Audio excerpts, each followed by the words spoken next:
Ayo, mari Tuan. Mari silakan.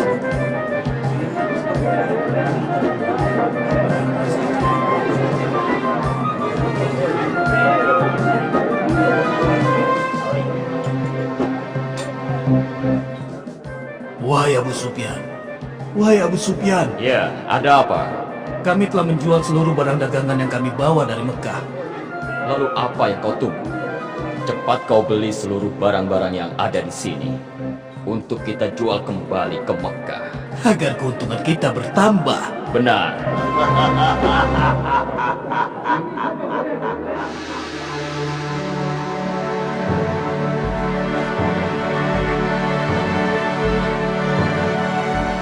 Selamat datang, aku ucapkan, wahai penguasa Busra. Penguasa sebenarnya adalah Anda, wahai penguasa Romawi. Penguasa sesungguhnya adalah Allah yang Maha Esa. Salam sejahtera bagi baginda penguasa Romawi serta rahmat Allah dan berkatnya untuk baginda. Siapa orang ini yang datang bersama Anda, wahai penguasa Busra? Kenapa dia tidak membungkukkan badannya ketika berhadapan dengan Hamba Dihyani Al-Khalifah Al-Kahbi.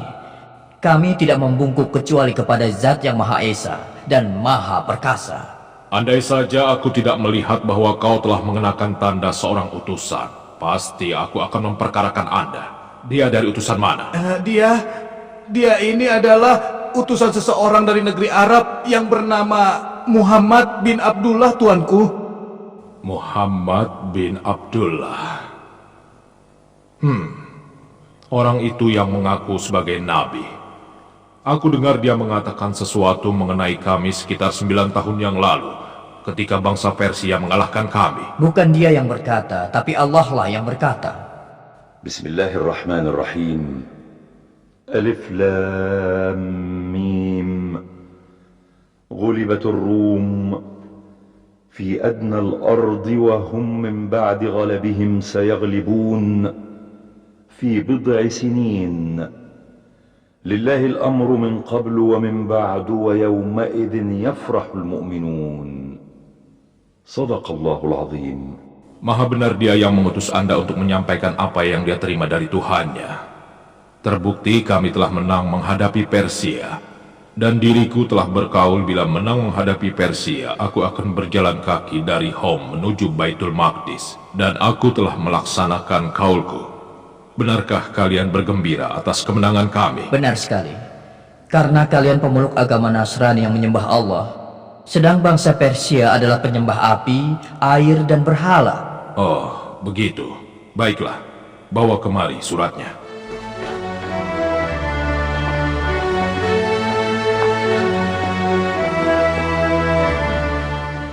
Dengan menyebut nama Allah yang Maha Pengasih, lagi penyayang. Dari Muhammad hamba Allah dan utusannya, ditujukan kepada Heraklius, penguasa Romawi, keselamatan bagi yang mengikuti petunjuk. Ikutilah ajaran Islam, maka Anda akan mendapatkan keselamatan yang sebenarnya. Ikutilah ajaran Islam, maka Anda akan mendapatkan pahala 2 kali lipat. Bila Anda menolak, maka seluruh dosa bangsa Romawi menjadi tanggung jawab Anda. Wahai Panglimaku, siap menerima perintah. aku dengar bahwa ada beberapa kabilah Muhammad yang berdagang di sini di Baitul Maqdis. Undang mereka kemari. Cepat, laksanakan. Siap laksanakan, tuanku. Sebentar lagi kita akan tahu kebenarannya. Mulailah menulis amal. Dengan nama Allah yang Maha Pengasih lagi Maha Penyayang. Ditujukan kepada Muhammad utusan Allah. Dari Najasyi As-Sama. Salam sejahtera. Aku bersaksi bahwa Anda adalah utusan Allah, dan aku membaiat Anda. Dan aku menyatakan menjadi seorang Muslim karena Allah Tuhan Pencipta.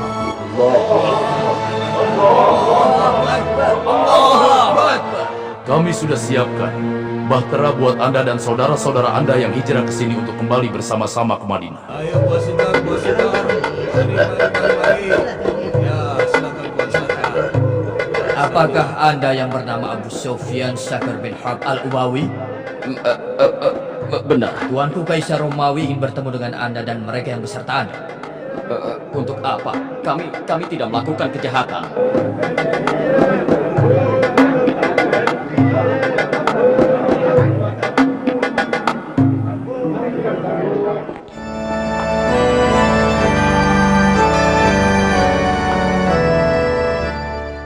Aku telah mempelajari tentang orang yang disebut sebagai nabi. Dia tidak memerintahkan memakan sembelihan yang menjadi bangkai. Dia bukan seorang penyihir sesat. Dia bukan pula paranormal yang kerjanya berbuah. Aku telah menemukan pada dirinya tanda-tanda kenabian, dan itu tidak bisa dipungkiri. Lalu bagaimana Anda membalas suratnya?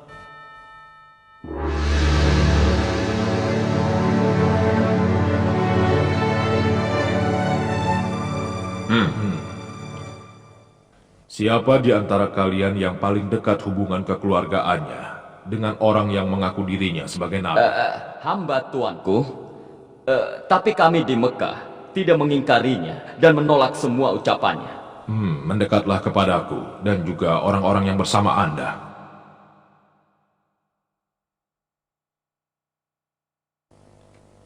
Wahai Abu Sufyan, aku akan bertanya padamu tentang Muhammad dan kuperingatkan agar kau tidak berdusta. Dan untuk yang lain, kalau dia berdusta, tolong beritahu padaku. Mengerti? Kami mengerti, Baginda penguasa Romawi. Kami mengerti. Ceritakanlah tentang silsilah keluarga Muhammad. Dia keturunan dari keluarga yang agung dan mulia. Adakah di kalangan kalian yang mengaku sebagai nabi sebelumnya? Tidak ada, Baginda. Adakah kakek dan kakek moyangnya yang menjadi raja atau penguasa? Tidak ada. Apakah pengikutnya dari golongan kelas atas atau golongan kelas bawah? Pengikutnya dari golongan kelas bawah. Apakah pengikutnya semakin berkurang? Bahkan bertambah terus. Apakah kalian pernah menemukannya berdusta sebelum dirinya mengaku sebagai nabi? Ayo jawab. Kami memberinya gelar orang yang jujur dan terpercaya, tuanku.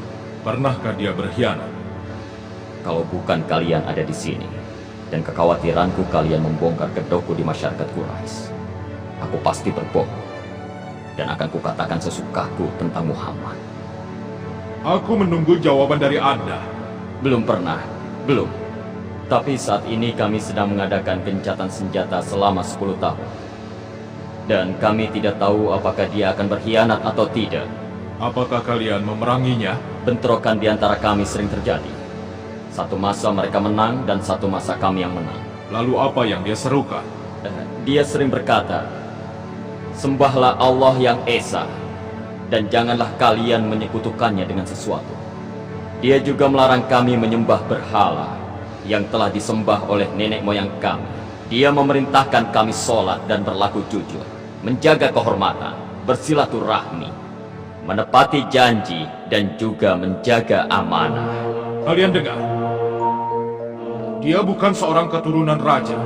Jadi dia mengaku sebagai nabi bukan karena menginginkan tahta nenek moyangnya. Pengikutnya dari golongan kelas bawah seperti pengikut Isa Al-Masih.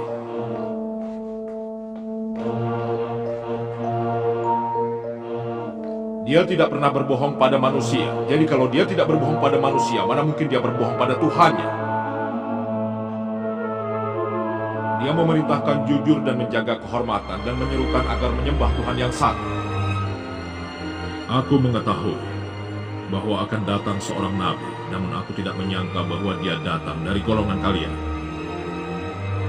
Bila keterangan kalian benar, maka dia berhak memiliki tempat di mana aku berdiri. Bila diriku berada di sisinya, akan kucuci kakinya. Itulah yang akan aku lakukan bila aku bertemu dengannya. Ini tidak mungkin. Ini aneh. Diam kamu.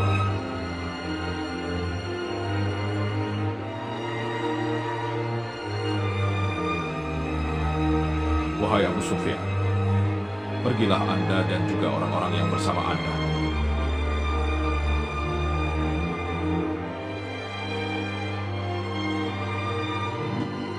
Tersenyumlah. Bergembiralah, wahai Dihya. Karena Heraklius, Kaisar Romawi, merasa takut terhadap Muhammad dan membutuhkan sihirnya. بسم الله الرحمن الرحيم إنك لا تهدي من أحببت ولكن الله يهدي من يشاء وهو أعلم بالمهتدين. صدق الله العظيم. بسم الله الرحمن الرحيم. الذين يتبعون الرسول النبي الأمي الذي يجدونه مكتوبا عندهم في التوراة والإنجيل يأمرهم بالمعروف وينهاهم عن المنكر ويحل لهم الطيبات ويحرم عليهم الخبائث ويضع عنهم إصرهم والأغلال التي كانت عليهم. فالذين آمنوا به وعزروه ونصروه واتبعوا النور الذي أنزل معه أولئك هم المفلحون. صدق الله العظيم.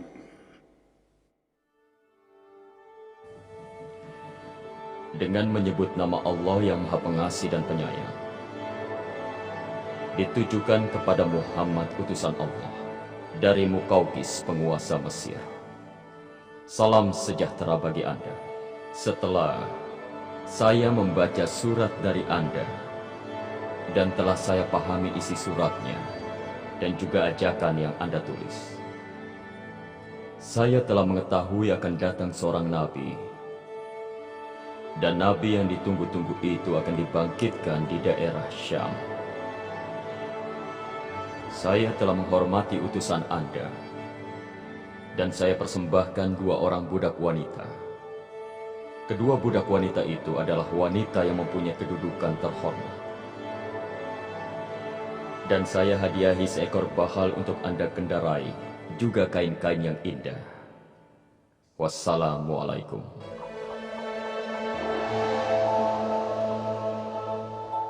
Demikianlah kisah pertemuanku dengan Heraklius, penguasa Romawi, ya Rasulullah. Beliau menyertakan kepulanganku dengan berbagai macam hadiah, harta, dan kain-kain yang indah. Demikian pula halnya dengan Muqawqis, penguasa Mesir.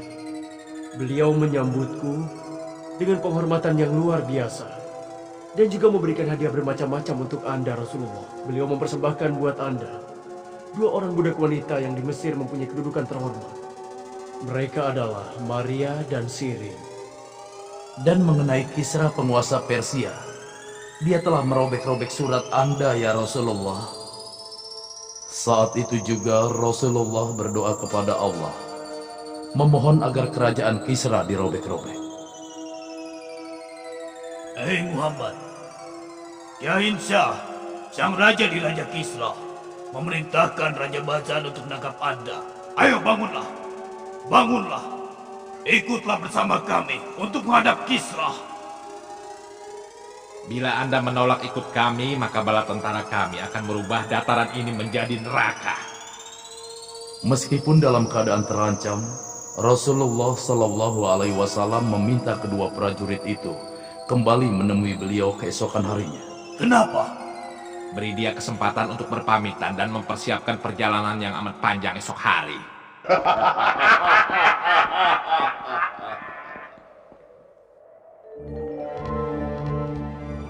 Malam harinya, yaitu malam Selasa, tanggal 10 Jumadil Ula di tahun ke-7 Hijriah, Rasulullah Shallallahu Alaihi Wasallam diberitahukan bahwa si Rohab putra Kisra telah melakukan perebutan kekuasaan.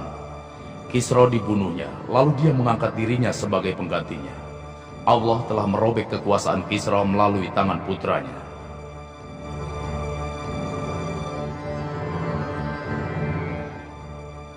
Keesokan harinya, Rasulullah memberitahukan mereka apa yang sudah terjadi.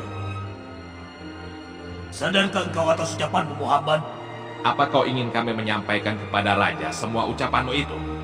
Rasulullah Shallallahu Alaihi Wasallam bersabda kepada keduanya, ya, dan kalian sampaikan kepada Badzan bahwa agamaku dan kekuasaanku akan melebihi apa yang telah dicapai Kisra. Dan ketika Badzan mengetahui kebenaran berita terbunuhnya Kisra di tangan si Rohab, kemudian Badzan dan orang-orang Persia yang berada di Yaman memeluk agama Islam. Tidak sampai 30 tahun semenjak Rasulullah mengirimkan utusannya kepada para penguasa seluruh negeri yang dikirimi surat oleh Rasulullah, mereka semua memeluk agama Islam. Bismillahirrahmanirrahim.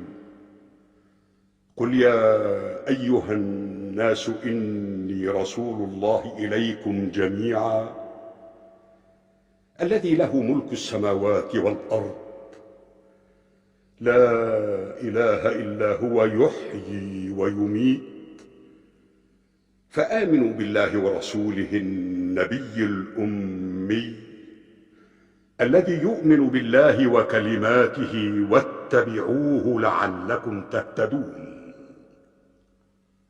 صدق الله العظيم.